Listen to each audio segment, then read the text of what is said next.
All right, cool. So yeah, we'll get straight into it if I can get my screen working. I Let's can see. see, There we we can go. see your share screen. Oh, there we go. Perfect. All right. So I guess just to give a bit of a rundown on one case study, this I wouldn't even say this is the best case study. I would use this as the hardest case study because this account was 250 followers, a dead account. They were only an online coach in the sense they hadn't any gym floor experience. They weren't a PT previously. So I know one thing a lot of coaches have, which is great, is taking that learning from the PT floor. And this guy had none of that. So no leads coming in online. The posting, he was in 300 view jail. And there was clearly, I just saw the issue to like obviously fix up. So fix up his profile, built a content system, and launched like simple ads on 15 to 20 bucks a day.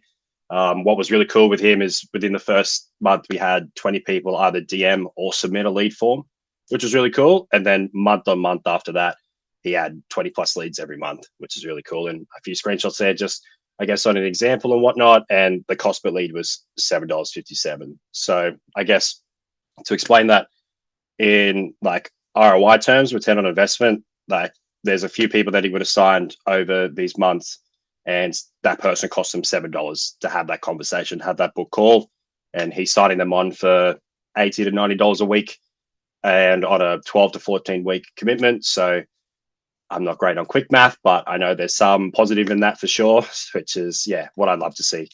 Even 1 week, and I guess just speaking to once you are dialed in and figuring out what works, I guess how to make different variations of that. You know, you get results like 30 DMs over even 7 days. We had someone signed within 2 days of running this new campaign, which is really cool.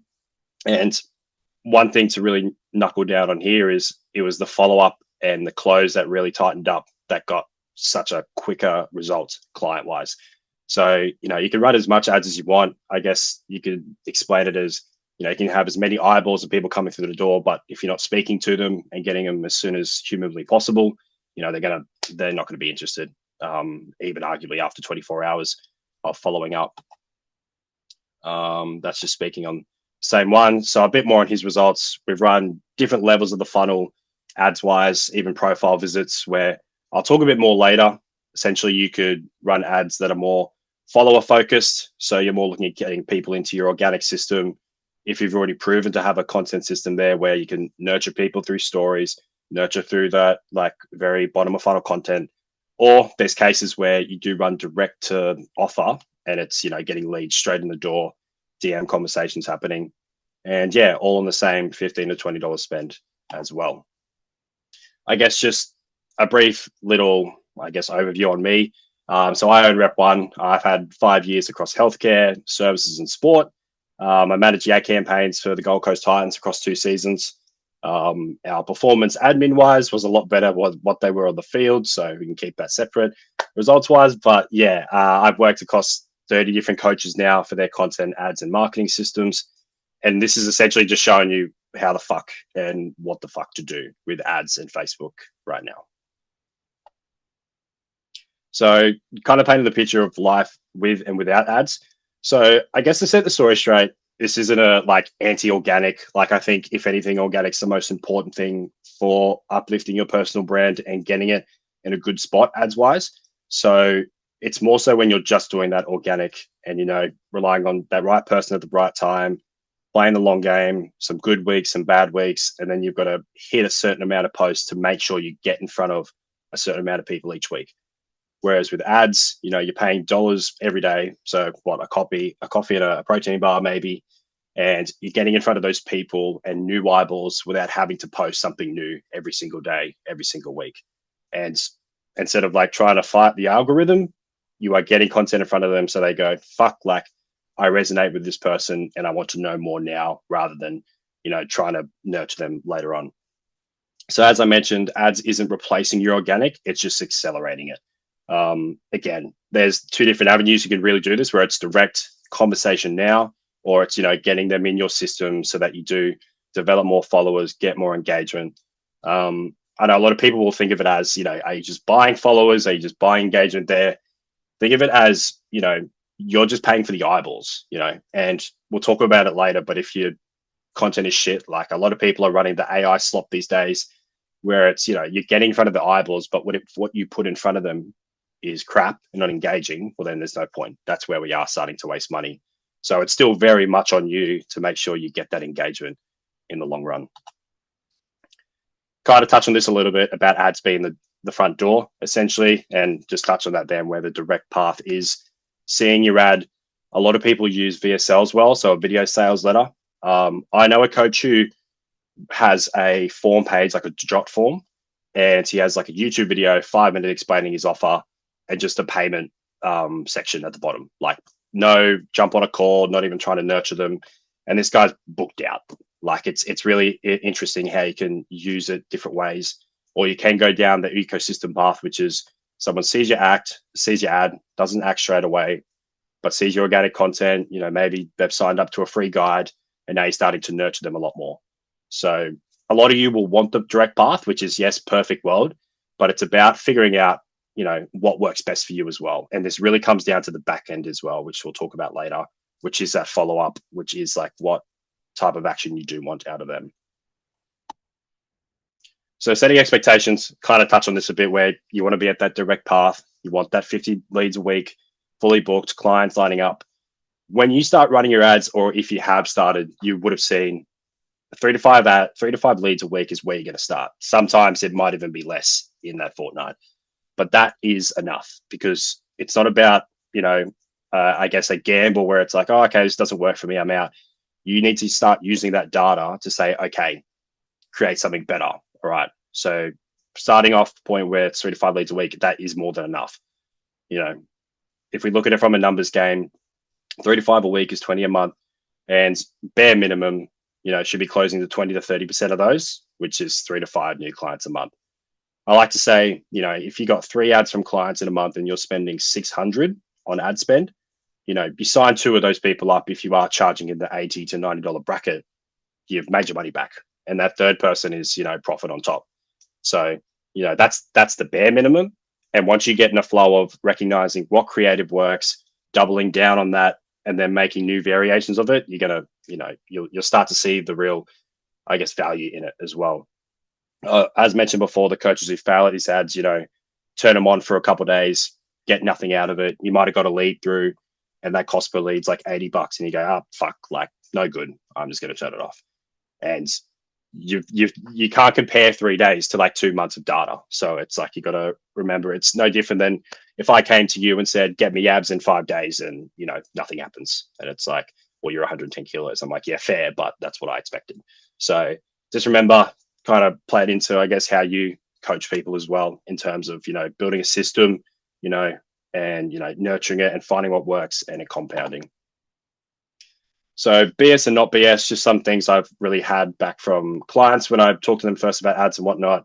Needing a big account, complete bullshit. Like we just talked about the account, and I'm going to show you some video examples of the results later. 300 followers, you know, booking calls and signing clients. Boosted posts are probably the worst thing you could do if you were thinking that was running an ad. This is even proven to like harm your organic engagement as well.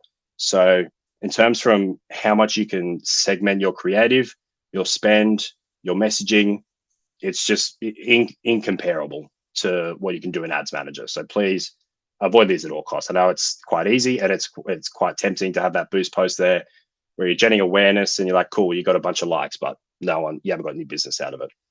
So be wary of that one. Ads too complicated. Like I'll talk about it later. You could launch one campaign, set it to leads, chuck in 3 videos. It's the bare minimum. Probably takes you half an hour once you're in there and give it a bit of thought. Too expensive, which is ridiculous. Like I'm going to show you the account later, which is on $15 a day, and it's cost you nothing. AI, I will show an example of this later, but yeah, just this is AI can do a lot for you, but if you're actioning it in a horrible way or letting it like even serve the creative for you, half your feed is probably laughing at you because it doesn't look well. Detailed targeting is not an important thing anymore. So basically, as of 2026, Advantage Plus Creative, which of targeting, which basically means Meta's own machine learning and AI learning on who to serve your content to, is so good now that it reads what you're saying, what's in the video, and knows who to share it to based off that. So you don't need to say, I want to target, you know, mums in Brisbane who go to a footy game and Pilates, or you don't have to be that meticulous anymore. It's like it knows exactly who you're trying to get to just by what you say and how you word it. And that's why it's so important how you structure that creative as well, which I'll touch on. The not BS. Bad creative, you're just wasting money. And I just touch on this, of course. And, ads need time. All right. 10 to 14 days is a bare minimum. I like to say, if you are really worried about no results out of that, at least treat that 14 days, if you've had no results, of like, okay, everything I just ran does not work and we need to change the script, or we need to obviously lean into a different strategy. Need a follow-up plan. Can't stress this enough. Like, leads want to know as soon as possible. This can even look like when people submit a form, having your Calendly booked link come up once they've like filled out the form. Because there was a case where we did a lot of form work with a client, and a lot of people fill out, you get back to them a day later and they would go ghost, but started adding that Calendly link into it, and they were booking calls and showing up, and there was a bit more like action from them. So that's a huge thing. You don't have to be a videographer or a professional person of filming wise. Film and vertical. Organic place is a great place to start, which we'll touch on as well. I kind of already spoke on this, but yeah, boosted post is just throwing money at a wall and seeing what sticks, except you have no idea what the fuck's sticking to the wall. So make sure we're really honing in on, the data. And I most of you have probably seen what meta looks like in the back end. It does look like a jungle, but that's just a credit to how much data you can see. And once you realize what the most important things are to track, it'll be sweet. Can I ask, with the boosted post, is there a difference between if you're going to set it up through Meta and just run it traffic to your Instagram page? So it is, I think it's very basic on a boosted perspective. So you can do the same where you set up the campaign in Meta and you might pick awareness or engagement, but at least in that same like campaign, you could have an ad set for awareness, but then create another ad set for those people that are interacting with that post, and then start re-engaging them with like a direct offer, which is like Yeah. kind of talking to how you can segment it so much better. Because you can run a boosted post and then it's like, cool, this got X and X results, but there's no native like data table or segmentation once you've boosted that in Instagram, where it's mostly prompting you to boost the post. So Yeah. yeah, that's probably the best way to say it. Because I dare say, when you do go off this call and like set up your own ads, you will get that feeling of like, this feels like it's just boosting the post, but it's just wildly different on, how much you can, I guess, get meticulous with it from a setting up what link it goes to, the messaging to that as well. Yeah. Yeah, perfect. So yeah, kind of touching on that objectives as well. So engagement isn't bad. Engagement's fine. If you've got an organic post where you've said, comment for this or DM for that, and it's done really well, these are actually one of the best to run as an engagement one if it ends up getting you more leads, or it's asking an action out of them. It might, a lot of people I find who do use these are using them for the wrong reasons, because they're thinking follower first, interaction first. 9 times out of 10 people aren't using them the smart way, which is finding people that would follow you, engage with you, and then retargeting them with a direct offer. So think of it like that. So then the DM ads, opening a conversation, they work really well if unfortunately you are chronically like on your phone or able to answer DMs. Like I've got 2 people now I work with in DMs, and one works a day job, so he's a bit late to get to ads. He's late to get to the conversations. But then the other one's a full-time PT, like he's responding to them like within 30 seconds. And he is so confident in closing and having conversations with the DMs from a closing perspective that he's like, nah, keep it like that. I don't care how busy it is. He wants to keep that personable, relatable conversation. So it's a good thing. And I think you just have to make sure your language is, as soon as they send you a text, don't be like, oh, cool, when do you want to jump on a call? It's like, treat it as if you were trying to slide in and like you were trying to get a smash. Like, it's seriously, you just got to be more comfortable. Like, it's just, be a human at the end of the day. Lead formats are really good. With Meta, it's great from a quantity perspective. So you'll get like a lot of people can submit through if it's a Meta lead form. What I mean by that is, you would have seen ads where if you click to the next slide, it's like your contact details are already filled out. They're a Meta lead form. So really easy to get info from, but if you haven't set up an automatic follow-up, or maybe they're just a tire kicker and just want to see what you're offering, they can be low, as like they can be a low quality as well. So I like to see these more as, you've got a separate form, whether it's through Tally or Typeform. These are really good ones to send people to. But then you've got probably the king of them all, which is a landing page / video sales letter. So as mentioned before, it doesn't even have to be 15, 20 minutes. It even could be 5 minutes where you are just, set your phone up on the TV and say, hi, like this is basically what so-and-so coaching involves. These are a few of my results and this is the process. Because let's say, even organically, let's say 40 people click on that over the month and you go for 10 minutes in that video. That's about, almost an hour of time that you've given to people without having to physically sell yourself. And 9 times out of 10, you'll have like the Calendly booking or the payment details below.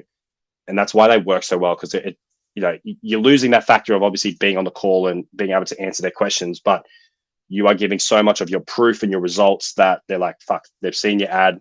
They've now seen a bit of you. Now they're pretty well convinced to be like, fuck, all right, I'm pre-sold. Like, let's get on this call. Let's start coaching, etc. So then the yuck question we touched on before, I've said it a few times now, but 15 to 25 bare minimum. Anything lower than $10, you are really scraping. Like, it's going to be really hard to get you any data, because the main thing here is Meta needs more eyeballs to really find out like what works for you. So if you're basically saying serve to less eyeballs, it's like, well, I can't find out what works for you. The bare minimum is basically you want 1,000 impressions on a creative or on an ad set to really know whether it's done well or not. So, from a spam perspective, how long's a ball string? There's someone I've worked with who's got 2 clients a week, and then I've got a client who's got 2 in a month, and that's $10 a day. That's $100 a day. So it's really up to you. How many can you take on? How much can you put into ads from a financial perspective? And that's the best way to explain it. The deal breaker, creative. So touch on this a bit already. Targeting is irrelevant if your video is skippable. So I've touched on the algorithm, how it's so sophisticated on your creative now. Like, as soon as you say a word at the start and that hook, like, it knows who you're trying to speak to. So, this has to be arguably the biggest component of your ads, because, for example, you'll see stuff like this. And like there is a huge wave of like, I see it on my feed all the time. I get people who send it to me, and then you even see the comments, and it's like they're just taking the piss out of them, and you almost feel bad because it's like they mean well. I wouldn't be surprised if some coaches just don't have time as well. So it's like, all right, well, AI can do it for me. Let's do it. It's the old saying of like, just because you can do it doesn't mean you should, because this is such a big thing now. It's like, and it's such a it's almost what ads used to be. Like, and when I say what ads used to be, when someone would sell themselves and be like, I'm a coach and so, hit me up for results. And like, now that is such a, what do you call, like, unusable framework. Now you've moved to organic videos where they are more natural. And now AI is doing the same thing, where it's like, well, if I see this shit, like, why would I want to work with you? Can I ask with that, how you've got essentially like it's a deal breaker creative. I understand why it's a deal breaker creative, by the way, just to put that out there. Yeah. But if you were to look at the statistics of it, that would be an ideal advertisement, right? Because it's going to build trust, it's going to show proof. So when you say it's a deal breaker, are you saying it is actually like the AI creative that's the deal breaker, like the deliverable, or it's the content in it? I'm saying like how it's presented, basically. Okay. Like it's more so like what's the word I'm looking for? Like the visual signal, essentially. Like that is, because it is one of those like, I'll flick through, like, when it's almost when it's an ad, it's like, okay, like, let's go. What about the ones that have like, say, a photo and then say, I'm looking for 5 people who want to lose 10 to 20 kilos? And I ask that because there is so many of those. Yeah. So is that it's another one I wanted to show an example of, but I didn't have the effort to make a fake one, and I didn't feel like screenshotting and calling someone out. But they're another one where I really question how much creative you're running at the moment, because I would almost guarantee that's the only one you're running. And that's a horrible, well, like, not a horrible creative from a results perspective. If you're only running that ad, you're really cutting yourself short, because I think if you look at it in a positive way, if you're running ads that are like organic videos, or, you know, you're just teaching people, like, you know, a lot of people forget about this in the gym. This is how you do it properly. And then you want to retarget those people who do engage, they comment, they follow from that. And then you hit them with a graphic that says, I'm looking for 5 people that want to solve this in the gym. Like, that's a great way to use it, because then you're only hitting that with people that are aware of you. But the way that a lot of coaches use it poorly is you're putting that graphic out to a cold audience. So I've never heard of you, and you're telling me that you're looking for 5 people that are in the gym and want to get fit. And one, why do you think they're in the gym in the first place? Of course, I want to get fit. And then the other one is, well, I understand, like, you want to help more 5 people, but I don't know who you are. The trust meters are low. Like, I might see what you're about, but it's basically, you could be doing so much better by just finding a video that's done well for you organically and put some money behind that. Like, if your problem is, I don't have time to make a ad specific video, then just do that, because you're just cutting yourself short. And I think it's a bit like this AI thing, where so many people are doing the, I'm looking for 5 people. And I've been in ad accounts where I've seen this run as an ad, and it's never done well, like, compared to what you could be running instead. So because I understand it from, like, your, like, not you, but like a coach's perspective, where, you know, you have 5 slots, you want to use that scarcity, you know, you want to, like, say what these people are looking for. But when people are doom scrolling at night, they're not problem aware. Like, they're not thinking, oh, you know, I'm wanting to lose 20 kilos. It's more so, what's their behaviors? Like, is it, you know, wanting to have their fast food every second night? Is it the fact that they can only train 3 times a day? Oh, sorry, 3 times a week. Is it the fact that, you know, they work from home and they're always sitting down? You know, it's more about, you could be so much more meticulous about their behaviors and actually connect with them, rather than be just saying, oh yeah, I'm looking for you. It's like, okay, why? Like, what are you looking at me for? So, you know, it's kind of being a bit more strategic with it, for sure. I don't know if I just went on a tangent or answered your question properly, but no, you answered it. Yeah, okay, perfect. Which basically covered everything I was just about to say here as well. So that catalog ad, which is, are you looking for this? This is what my coaching gets you. I saw this is how I got a client. There was one guy who was running a horizontal video, and it was saying, hi, my page is about this, this, and this. You should follow me. And it's like, when have you ever followed someone because, like, they're asking you and it's through an ad? Like, even if they do follow you, it's not a quality follow, because it's like, they're more likely just doing it because you told them and you're not even in your audience.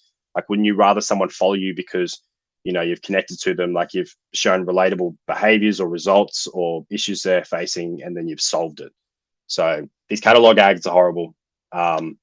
Oh, sorry. The story with that was, I replied to him and said, this is a horrible ad. Like, you should be doing something instead. And we did. And that was a guy I ended up doing really well, which is crazy. That was the first anyway, going off topic. The first 3 seconds need to be fun, need to be relatable. And the bad example is the Canva template, the stock photos, 6-week challenges. This is not saying 6-week challenges are bad. Like, I think when you are targeting your warm audience with people who may not be signing up for a client, you know, but they still, like, want some service out of you, hit your own audience. You can target people by who engage with your page in the past 30 days, and then hit them with challenge ads, because they're the warmest people who are more likely to sign up to that. But the way that most people run it is just to a cold audience, and it's like, you know, there's not a lot of value in it for them. So talking head, direct call outs, a specific pain point, and your actual personality is such a better example. Where have I gone? There we go, cheat codes. So I've touched on this a little bit. So obviously not the boosted post, but your best organic posts are going to be where you want to start. I do this for every client, just to, like, kind of figure out what works for them, tone wise, messaging wise. I'll grab 3 to 5 of their organic posts and we will run these for 2 weeks and just figure out what's working for them and, like, which type of videos. Because, you know, 9 times out of 10, you don't want to film a video just for an ad itself. Like, it can come across as salesy, and it feels icky and yuck. And it's like, all right, cool. let's find videos that you give value, you educate your, target audience with, and run them as an ad. And you always end up getting results out of them anyway, because, you think of it as, if you've ever heard the term A/B testing, running an organic post as an ad is doing the testing for free, because especially if you're running the ad for, you want it to engage in people. Well, the organic post you're using has proven it's already organic. It's already engaging. So it's almost a cheat code to use that as an ad, because you already know it's going to do well to the public eye. So this is why, as mentioned, I personally run organic winners all the time. And then the offer ads come alongside them as well. Creative sequence. So yeah, like I said, minimum 3 ads. You want the first one to lean into the introduction. So it doesn't need a call to action. A call to action is fine, but you don't need it. Just making sure you're delivering value, doing the primary job of like, who are you? And you seem to get me. Like, you've worked with people like me, or you are someone like me, and you've gotten the result that I'm looking for. So content first, like it's native to the feed type of energy is what I'm trying to say.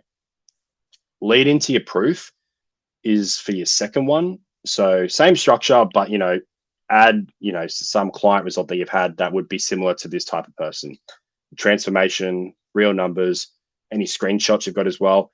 I must stress though with this one, like before and afters are an absolute no-go, only from the fact that like Meta will flag your ad as, it's just not like, you're not allowed. There's fitness coaching is a gray area in their guidelines against before and after in the cosmetic space. So there's a lot of health regulations around using before and afters and it being misleading. And now fitness coaches are starting to fall into that category as well. So I'm having coaches who come to me and say, I've used before and afters, they work. Like it's worked for me before, like a year ago. And then they go to post them now and it says not allowed. So big must really stress that before and after is horrible, but like results wise and more speaking to, I guess, even the mental result and even like the, emotional result for your clients as well, on top of overlay of them, obviously, whether they're jacked or like they've, lost the weight and whatnot, works out as well. So ad 3, and then ad 3 just leans completely into your offer. So what your process looks like, same value, but the call to action is harder. So, whether it is DM me for this or hit the link below, makes them think, all right, well, I've seen, your natural content, I've seen you've got results, and now I want to like make an action. I took an athlete who was constantly dealing with hand stops. Okay, so this is just an example that I've done it for someone. So my guy DK, this video actually has like 350 likes. I don't know why it's saying 100. But this was the organic winner that we ran for a bit. And these were the results here, 48 DMs. This is the one that had like 30 in a couple of days. It was absolutely ridiculous. And so the thing here, I'll let it play. 40 pre-game meals, Red Bull and Snickers. How close to the game? Literally just before the game. Morning before. The morning before. Morning off. Like hours. Hours. Yeah, we're talking okay, hours. Hours just before the game. See? Banana and peanut butter. I actually have no idea why that did well. That was such a bad intro. Like there wasn't a decision made till probably like 20 seconds in, but it was something that had a lot of footy players messaging him about nutrition and like, so what am I doing here? Do you help with training? Watching that back, I'm like, that was one of the worst hooks I've ever dealt with. So I don't know why that did so well, but yeah, the results were there. And this is one of those ones that had the signed client in a couple of days. So, and even $3 a conversation, I thought was absolutely outrageous. So one to think about there. That was his best organic post for the year. And we just ran that as one of the ad 1 ads. And it worked really well. And in 6 weeks, it was pain-free and back to gameplay with even better form. That's not luck, that's structured performance training. If you're a footy player or a serious athlete who wants to train hard without... So this is the example of running that proof now as well. So there's another ad we ran in the same campaign. 18 messages came through at $7 a conversation as well. So ad 3, which leaned more into that offer, which was a lot more clean. Every footballer has something holding them back, something that can be improved on, whether it's speed, strength, or agility. I'm here to help you overcome those obstacles and play your best. So a lot more like professionally shot, which I'm not against. Like if anything, having a mix of very low effort organic a mid-tier like edited video and then like a professional like offer. I know a lot of coaches who do it well and they have the my story, my results, my offer kind of pinned videos, which work really well as ads as well. So this is a great example of, I guess, those three working in together and having 12 lead forms, which is, mind you, lead forms you would class as such a higher lead as well, just because, you know, I've had to submit 4 to 5 qualifying questions. And yeah, $13 a lead form was incredible. So there you go. So do's and don'ts. We touched on this already. So Canva templates, stock images, landscape video. Seriously, if you're running this, unless it's some cinematic piece and you've got a videographer on board and it looks really clean, which I doubt is what you've probably used it for, let's stay away from the landscape. DM me for coaching as your entire strategy. Please stay away from going longer for 60 seconds. Most of the time, yes, stick to within 60 seconds. But if you're genuinely giving something away that's valuable and educates your audience, for example, the whiteboard trend, or, you know, doing the tier listing, or, you know, really breaking down something that's visually like interesting as well. If it has to go for longer than 60 seconds, people will stick around for that. Like, it's outside the coaching niche, but there's sketchbook ads that work really well. And these are literally like 2 to 3 minute videos of explaining. I mean, I've seen coaches do it as well. And it's explaining their process, what the first 4 weeks are like, what the deload week is like, et cetera, et cetera. So there is a place for it, but 9 times out of 10, you probably don't have something to talk about for longer than that. That's interesting. So stick to that for the starters. Don't try and sell on the ad. You know, I find a lot of people will have to, like, you know, straighten up and put an accent on and try and like sound like they're professional. It's like, the reason you will sell in ads is because you're yourself. You know, it's no different than organically. You need that hint of your personality to do well. Do the same thing with ads as well. Wasting time on detailed targeting, please do not bother with this. I know you'll be tempted to do it and be like, oh, I want to be really specific. You're wasting your time. There's no point. I need some water. I apologize. Dudes, film on your phone, selfie style. Honestly, this really works as well. I think it's almost like a little psychology, like a little trick on just the visual interest as well. If the camera is always moving, I always prompt that you either have someone hold the camera for you or you're holding it yourself. So much more engaging. The first hook in that 2 to 3 seconds, you know, calling out your person, and I mean calling them out from their behaviors as well, and being so much more than, you know, are you looking for, you know, XYZ as a result? You know, talk about what they're facing, talk about the issues that's stopping them from reaching that result. One clear CTA, using your organic as your winners, and running at least 3 creatives. 6-month roadmap. So from when you do start to run your, like, whether it's your first proper ad campaign or it's a, you know, a new strategy that you're going to take out of today, the first 4 weeks is going to be all about data. Like, maybe you've had a winner in the past, maybe you've had some shitty campaigns in the past. Try avoid making the same ad in an old campaign. Make sure you start fresh, and making sure you pick like leads as the objective, especially if you want those DMs and you want those lead form submissions. I think a lot of people forget they'll set engagement as the objective and you'll set DM as the action. And it's like, well, now Meta's just optimizing for anyone and everyone to send you a DM without it actually being classed as like a business lead. So that's a big misconception I have seen and wanted to raise. But some will be great, some will suck, but you are wanting to see what creative from what you produce is doing well and where you'll need to clean up. Like, you might even sign a client in this window. I wouldn't be surprised, but don't be bummed if it doesn't happen as well, because this is all about learning, especially if you haven't run ads before. Stabilizing is what I mean. In the first 2 weeks, you might have like 2 leads, and, you know, if you spent $200, it's $100 a lead, and you're probably thinking, fucking hell, like, I need to turn it off or do something. Like, once Meta starts to realize what works using that data, it will clean up really well. You'll get like another 5 to 8 leads a week after, and then you'll see it goes from 2 leads after 200, and then 12 leads after 300. So then it really starts to level out. You know, playing between form submissions and DMs, you know, it's one thing worth testing as well. Week 8 and plus, systems running, you know the game now. When's creative starts to fatigue, and when I say fatigue, that means your cost per lead does start creeping up. So it's leveled out. You know, it's had its first 8 weeks. Your winners are winning, but maybe the results are starting to slow up maybe the cost is starting to creep up a bit. This means the creator's fatiguing. So this is the time to add in a new organic winner or start replicating your winners and then start publishing them into ads. I am totally not against, if you are making a video for ads, run it organically first to see how it goes. That's not to say it won't do well as an ad, but I find also it's almost like when you run it as an organic and then you select it as an ad in the ads manager, people will see any of the pre-existing comments or likes that are on that post. So it looks a bit more natural rather than, when you get with an ad that's not an organic post, it's got no likes, it's got no interaction. So you're like, what's going on here? Can I ask a question quickly? How you said with the form submissions, like for the lead, what's the difference of performance if you're sending them to, like, say, a jot form in comparison to doing a meta form? Like, would you recommend doing a meta form or a jot form? For sure. So the biggest thing with meta lead forms is because it's so easy, you'll get a higher quantity of leads.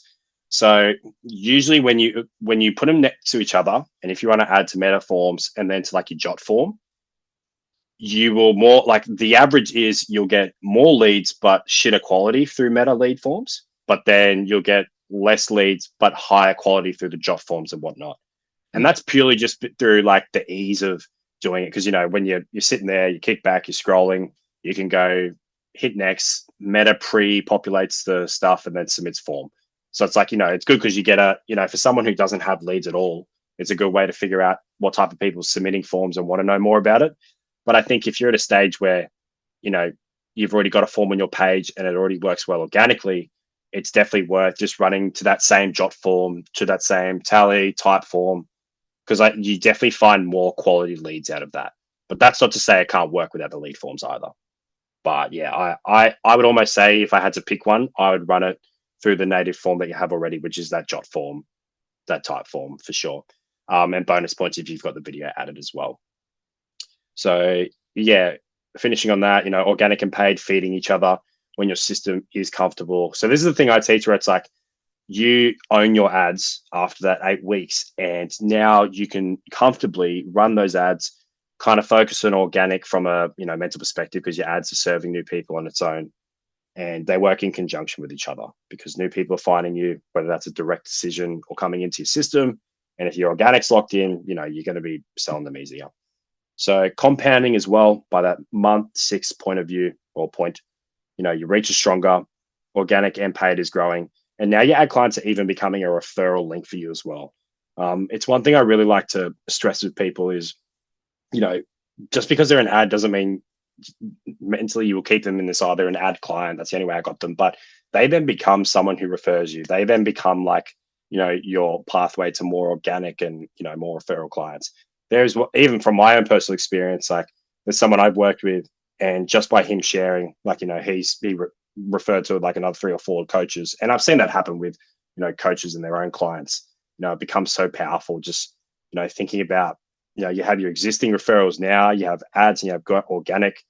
You do well with ads, it just like makes your organic stronger, and it just like feeds into your referrals eventually as well from when you are starting to pull those clients in. So yeah, marketing is working without all your manual effort, which is, what we want at the end of the day, something working while we sleep. When to manage ads. So I have touched on this a bit, but please, day 1 to 14, unless something's going really wrong, don't touch it. Like even if you're getting no results, like just, you need to let this learning phase play out, especially if you are running it at a short budget as well, because this is going to really tell you what works, gives Meta enough data to kind of start serving the winners as well. The only time I would say to really play with it is an example for the nutrition video I showed last time.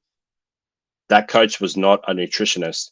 So he was kind of freaking out and going, like I need to, turn this off. I'm not a nutritionist. Like I can't answer these questions. But then we sat back. To finish off on that, that's an example of when maybe you want to play with your ads and go, all right, let's turn that off. Like I can't answer those questions. It's hitting the wrong people. But when you do speak to things that are maybe outside of your, profession and whatnot, we actually use that as a chance to go, hey, sorry, like I don't, I'm not a nutritionist. I can't speak to that, but I can with your training, and nurturing the conversation into like training questions. And that's how we got a few booked calls and clients out of that too. So don't freak out when, maybe they're coming for you and they're speaking to something that's not your specialty. Like, that is a perfect opportunity for you to be like, hey man, that's not what I deal with, but like, I do help in the training perspective. How's that going for you? And just being human about it. So yeah, after 14 days, check that cost per lead. If you're happy with it, cool. If you're not happy, change the creative, not the targeting. So getting better videos in and making sure you refresh that at least every 2 to 3 weeks if you're starting to fatigue in your results. Bonus point. So touching on meta lead forms as well, you can sync these up to spreadsheets and see exactly where people have come from. So this is a little snippet. I don't have the, the submitted details there, but you'll see it'll have ad name. You've named it differently. You could go like, June 1 ad, organic post, and name what the post is about. And then in the rows that come after that, you'll see the name specifically. So then you're able to track like, who signed up from which video. You might have 10 leads come from video 1, signed no one, but then 2 leads that came from video B, and you've actually signed both of them. So it's like, all right, well, more of my spend needs to be going to that video. So there are other ways you can connect this with your, obviously, jot forms. You can, add a little UTM tag and see which ad it's come from as well, which is just helps out as well from a visibility perspective.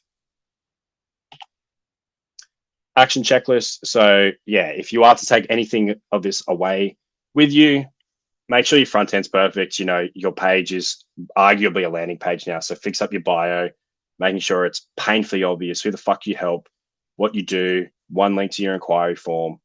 Next one, setting up that lead form. If you do use lead forms, if you already have one and it's really simple and qualifies well, please use it. Like it'll look like actually a lot better as well. Or if you're comfortable in the DMs and you've got a lot of experience and success in this realm, I say go DM every time. For people who are maybe not comfortable with it or feel awkward in that conversation, maybe avoid it. But I know there are a lot of coaches out there that are really slick and easy to kind of close and get clients out of the DMs. So don't be afraid to do that. If you don't have any good organic videos, film 3 short videos that are that educational, giving value, handheld, or set up a tripod. A little tip here as well, try and keep it in the environment that they'll, resonate with you, which is in a gym. I've seen videos where it's the exact same context. One's behind a white wall in his bedroom and the other one's in a gym, and the gym one's does well every time because it's just visual context and you won't think much of it, but it is from a like psychological point of view. It's like, well, it just resonates with the video much more. So no detailed targeting. If you are an online coach, obviously starting off with Australia, if that is where you want to target, you can get incremental and go by state. If you want to go worldwide, I strongly suggest you separate the ad set by location. So one thing I do with a few clients is targeting Australia, and then we'll have another ad set that does target those big 3, the UK, US, New Zealand, even Canada, just those other countries. Jesus, that's horrible. But yeah, that's one to test out to see if you want to, start going worldwide and get some outreach out there too. Don't touch for 10 days. Follow up with every lead within 24 hours, especially if it's a DM, even shorter than that. And then review what worked after 2 weeks, kill what didn't, and test new creative. One thing I really like to do, and I'm guilty of this myself, if you have coaches that are in your niche and they're running ads or they're doing well, you can search them up on Meta Ad Library. So if you type up Meta Ad Library and you search up their account, it'll show what ads they're running right now. And rule of thumb, if anyone's running an ad for more than arguably a month, or a safeguard for 2 months, but if they've been running it for more than a month, it's obviously a winner. Like, you wouldn't keep running that ad if it didn't do well. So a little cheeky trick that I do like is, you can kind of see what other people are running. That's you have to search it by the account though. If you search by the phrase like online coaching, it just won't work. It's not that good. So yeah, that's pretty all for me. And yeah, shamelessly, like if you want help and you haven't done ads before, or you have done them and just want to clean it up, like even outside of this masterclass, like I do it for free and just sit with people on a call, getting it set up for you. So yeah, obviously, if that is something you need help with, feel free to reach out. And I guess that's just kind of touched on there too. So yeah, feel free to DM me, drop your handle in the chat and whatnot. And yeah. Amazing. Thank you so much. I have a quick question. Yeah. Do you recommend using pixels? if for example you're going to run to a form, for anyone that doesn't know what a pixel is, it's going to track data and behaviors once they come off Facebook. But would you recommend embedding pixels into, like, if you're running a jot form and stuff like that? Yes, 110%, because what you'll see in ads where you set up pixels, and especially if you're running lead campaigns, you can choose what event to optimize for.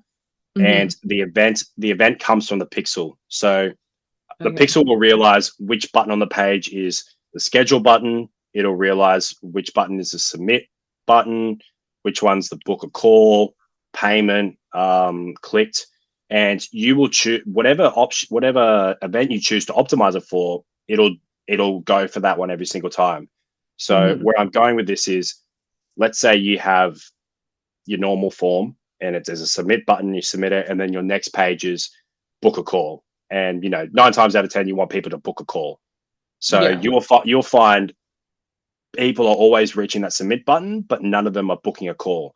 So if you then have the pixel track for the book a call button, it'll start optimizing to make sure it's targeting people who are likely and going to finish the full length of that form. So that's the beauty of pixels. Like, whatever you choose is, a lot of people will say, oh, I want to optimize the event for clicks, and it's like, well, the click's going to be them picking the 4 option you've given them of, like, oh, where are you at with your training? And then they're like, oh, why is no one submitting the form? It's like, well, Meta's basically serving it to people that wouldn't make it that far. To get more into detail, and I haven't seen a lot of coaches that are this sophisticated, is even when they submit that form and maybe the pixel picks up what some people have, like, the payment options in that form too. So it's like, it's kind of making sure you optimize for what you want as a success out of that, which is a purchase, a book call, or a form. So yeah, pixels 110%. For sure. And with the ones that run to DMs, like, how, like, a lot of them will say, like, DM me, blah, blah, blah. With those, would you suggest it's beneficial for, I'd say, more so like coaches or service providers to have auto responds on there? Or do you find that auto responds, like, almost push people away? Yeah, for sure. No, I find it actually, if they're wanting a quick answer on the spot and you physically can't be there, have like 3 questions at least, or even 2 at minimum, as an autoresponder, just because it's treating it more as, you're basically cheating and getting them to qualify themselves at the same time as making a conversation. Because I know the biggest problem is with a lead form, you have to still reach out to them and be like, oh, hey, saw you submitted my form. Whereas with a DM, like, you've got that beauty of, well, they've reached out to you. So now it's like, oh, hey, man, thanks for your interest. I've never seen the autoresponder really hurt anyone. I have seen some cases where they're like, oh, is this, AI just responding?